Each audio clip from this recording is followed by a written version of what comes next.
Sebelumnya, perkenalkan nama saya Furlian Pramudita dengan NIM 203102158.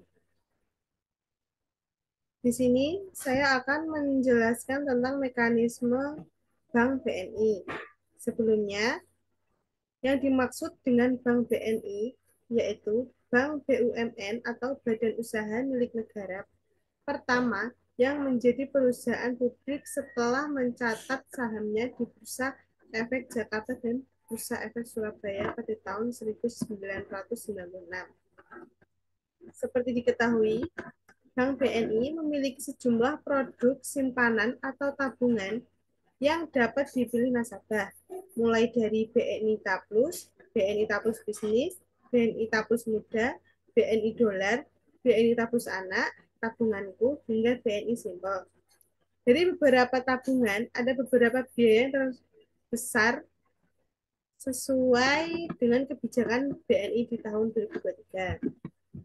Sebelumnya, Bank BNI ini memiliki tata caranya untuk menjadi nasabah Bank BNI. Yang pertama itu fotokopi KTP pemohon, fotokopi NPWP pribadi, asli slip gaji atau bukti penghasilan lain, fotokopi rekening koran atau tabungan 3 bulan terakhir, pas foto 4x6 terbaru pemohon, fotokopi SK pengangkatan atau surat keterangan masa kerja dari perusahaan tempat bekerja. Dan yang terakhir itu surat pernyataan dari kuasa. Nah, syarat-syaratnya yaitu Bank BNI kita harus warga asli negara Indonesia atau WNI, memiliki kartu tanda penduduk atau KTP elektronik, memiliki NPWP atau jika ada, alat tulis serta kertas putih untuk tanda tangan, jaringan internet yang stabil, pulsa yang cukup untuk menerima kode OTP. Jadi kita harus melengkapi syarat-syarat tersebut untuk bisa memenuhi syarat-syaratnya menjadi nasabah Bank BNI. Kalau untuk jenis-jenis kredit yang ditawarkan oleh Bank BNI yaitu yang pertama KUR, di mana salah satu program dari pemerintah khususnya untuk pelaku UMKM yaitu KUR.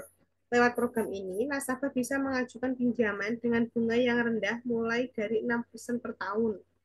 Dan yang kedua, BNI Gria, di mana jenis pinjaman BNI berikutnya ini bisa membantu nasabah yang ingin mencicil rumah senilai 5 miliar dengan tenor hingga 30 tahun dengan suku bunga 6,75% per tahun.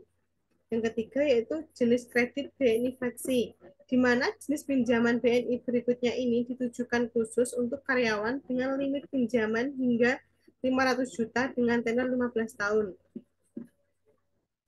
Yang keempat yaitu Flexi pensiunan.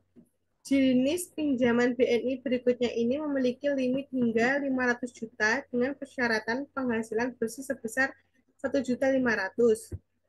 Dan yang kelima yaitu kredit BNI Wirausaha, di mana jenis pinjaman BNI Wirausaha menawarkan kemudahannya dalam proses peminjamannya yang terbilang cepat, bahkan hingga 1 miliar. Pinjaman ini bisa digunakan nasabah untuk modal usaha maupun investasi. Untuk tenor modal usaha tersedia hingga 60 bulan atau 5 tahun. Sementara pinjaman investasi hingga 120 bulan dengan suku bunga 9,95% efektif per tahun. Dan yang keenam yaitu kredit produktif, di mana ada kredit produktif yang bisa menyediakan pinjaman untuk nasabah dengan nominal di atas 1 miliar hingga 15 miliar sebagai modal usaha dengan investasi untuk lama cicilannya bisa hingga 5 tahun bahkan 10 tahun dengan bunga 11,5% efektif per tahunnya.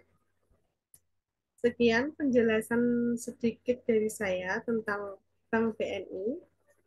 Apabila ada salah kata, saya minta maaf yang sebesar-besarnya. Wassalamualaikum warahmatullahi wabarakatuh.